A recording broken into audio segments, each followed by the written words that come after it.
Olá, minha amiga, meu amigo, hora do nosso encontro nesta quarta-feira, 13 de agosto, dia do economista.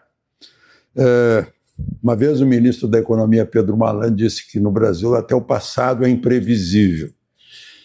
A economia, em geral, examina o que já passou, né? Mas não tem bola de cristal. Por exemplo, como é que vai explicar por que o dólar está tão baixo ante tantos acontecimentos que são adversos para a economia brasileira, né? Hoje também, em 1822, num 13 de agosto, a princesa Leopoldina de Habsburg se tornou princesa regente, porque o príncipe Pedro I iria viajar para Santos, para São Paulo, né? E foi aí que começou a independência, que desbordou no 7 de setembro. Foi num 13 de agosto de 22, quando a princesa Leopoldina, com todas as suas luzes, né, e mais o conselho de José Bonifácio, acabou escrevendo um documento, uma carta, instando a Pedro que fizesse logo a independência do Brasil antes que algum oportunista sentasse no trono.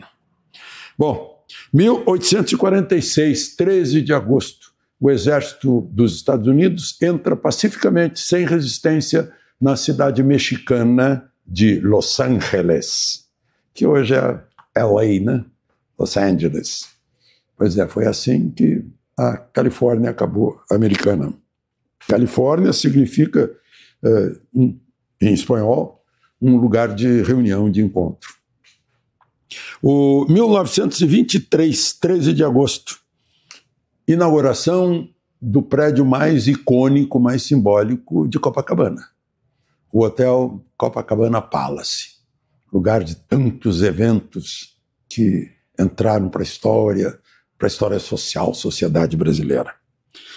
1932, na Revolução Constitucionalista, Revolução Paulista, os paulistas, a aviação rebelde, faz o primeiro bombardeio noturno da América Latina sobre o aeródromo do governo federal em Resende. Um bombardeio à 1h30 da madrugada. São coisas aí que não se ensinam na escola, né, que a gente devia aprender na história contemporânea. 1946, morre H.G. Wells, o escritor de A Máquina do Tempo. Também um profeta tipo George Orwell. Ele previu que numa viagem ao futuro, os Morlocks estariam dominando os Eloys, embaixo da terra. O mal vencendo o bem, se o bem não despertar, né? Aí o personagem do livro volta ao futuro e consegue tirar os Eloys da sua passividade, estavam metidos numa bolha, pensando que tudo era bonitinho, que serem dominados seria até confortável, viraram escravos.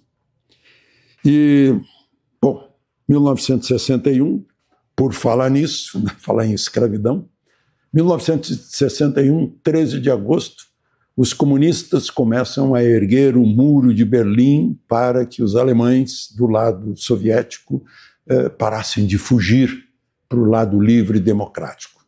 Tal como acontece com a ilha de Cuba, em que enfrentam tubarões, enfrentam a possibilidade de morrer na travessia e fogem para os Estados Unidos. Tal como venezuelanos têm fugido principalmente para a Colômbia, mas muito também para o Brasil.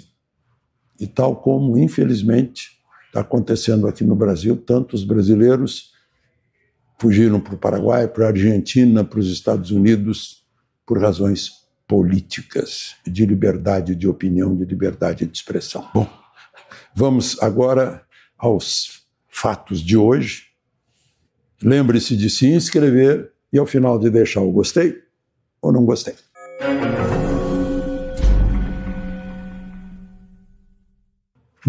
Primeiro fato de hoje,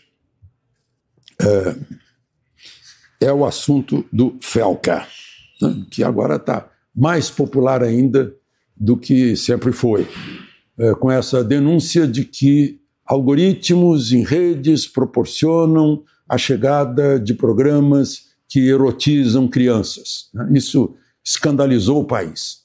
Mas eu queria lembrar que já houve denúncias a respeito disso. A senadora Damares já denunciou o caso das meninas de Marajó e foi silenciada pela mídia tradicional, como se ela estivesse dizendo um sacrilégio. Depois a Antônia Fontenelle, né, uma juíza, mandou que ela retirasse as críticas que ela fez a um influencer que estava erotizando, induzindo crianças à erotização, à sensualidade, absolutamente fora de idade. Tinha que pagar multa de R$1.000 por dia, conseguiu depois derrubar isso.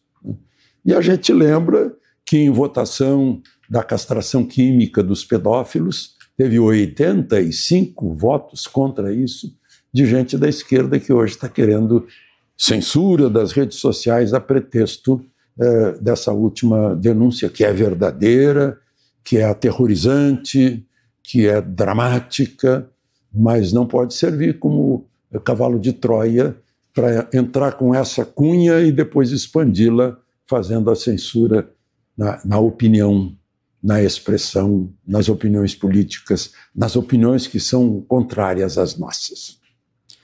Bom, agora, talvez o principal fato político de hoje tenha sido num evento bancário em São Paulo, em que o governador Tarcísio, tendo ao seu lado e apoiando o governador Ratinho Júnior, do Paraná, o governador Caiado, de Goiás, em que ele disse o seguinte, né, entre outras palavras, eu vou repetir aqui: o Brasil não aguenta mais o excesso de gastos, não aguenta mais, não tolera mais aumentos de impostos, o Brasil não aguenta mais a corrupção, o Brasil não aguenta mais o PT, o Brasil não aguenta mais o Lula.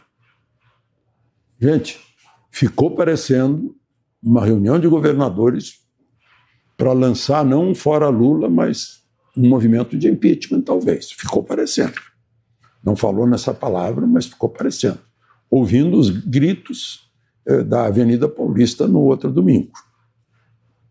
Esse fato é um fato importante, um fato político importante.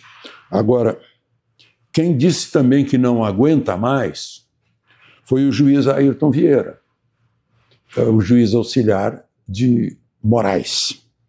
Ele gravou uma mensagem para um amigo, essa mensagem está nas redes sociais, é a voz dele. Aspas, a coisa está feia, eu não estou aguentando mais em termos físicos, psíquicos, emocionais. Realmente a coisa está feia. Ele está desabafando, explodindo. Disse que a família dele também está na mesma situação. É aquele juiz que mandou o Eduardo Talhaferro pesquisar a revista Oeste para ela ser punida, que eram ordens de Moraes, e que ele disse que não encontrou nada além de jornalismo. E o juiz disse, use a sua criatividade. É esse juiz. Pois é, por falar nisso, né, usar criatividade, o deputado Eduardo Bolsonaro, lá de Washington, deu uma entrevista para o Financial Times e disse que vê Trump com uma pleia de uma gama muito grande de possibilidades de serem aplicadas adicionalmente ao Magnitsky e ao corte de vistos para 7 ministros do Supremo, com mais uma etapa de cortes, de suspensão de vistos, e Magnitsky, talvez, segundo ele, para a mulher de Moraes, né, que, segundo ele, é o sustentáculo financeiro de Moraes. Né. E Eduardo lembrou que a mulher dele foi sancionada por Moraes bloqueando contas bancárias, sendo que a função dela, pelo que se vê, a função dela é ser mãe da filha deles. Né? Está lá acompanhando, são 2 filhos, aliás. Né? Pois é. Então, eu queria concluir aí, que eu não quero tomar muito tempo de vocês. É bom a gente lembrar em tudo isso, né, que está se falando aqui, que hoje foi a eleição simbólica dos novos presidente e vice do Supremo. Fachin vai ser presidente e Moraes o vice. Tomam posse dia 29 de setembro. Tem muita gente especulando, é especulação apenas, que Barroso não aguenta mais também e que iria embora do Supremo. Até hoje ninguém sabe exatamente o que foi que houve com com Barbosa, né? Que conduziu aí o Supremo durante os tempos do mensalão e depois foi embora, de repente. Ficou todo mundo especulando se a família não estava em perigo, sob ameaça, alguma coisa. Enfim, são essas as novidades. Só para falar da última, né, que a deputada Zambelli, Carla Zambelli, teve a audiência na Corte de Apelação, significa uma segunda instância. E ela se sentiu mal, precisou de atendimento médico. O juiz, então, marcou para o dia 25, se não me engano, vai ter uma perícia médica para saber a situação de saúde dela. Isso foi pedido, inclusive, pelo advogado, porque alega que dia 22 vai ser a perícia, que alega que ela tem fibromialgia e que isso é uma doença crônica e grave. E depois marcou, após essa perícia, uma nova audiência para saber se ela fica sob a custódia do Estado italiano ou fica livre na Itália, aguardando o julgamento de um pedido de extradição do Brasil. Essa audiência está marcada para o dia 27. Eu volto a lembrar que, eu não sei se é numa corte de apelação, que tem lá, que é de segunda instância, o que está escrito no frontão do prédio: Gratia et Justitia. A justiça é ligada à graça, à bondade, que não pode ser esquecida, e não à vingança. De Porto Alegre, Alexandre Garcia.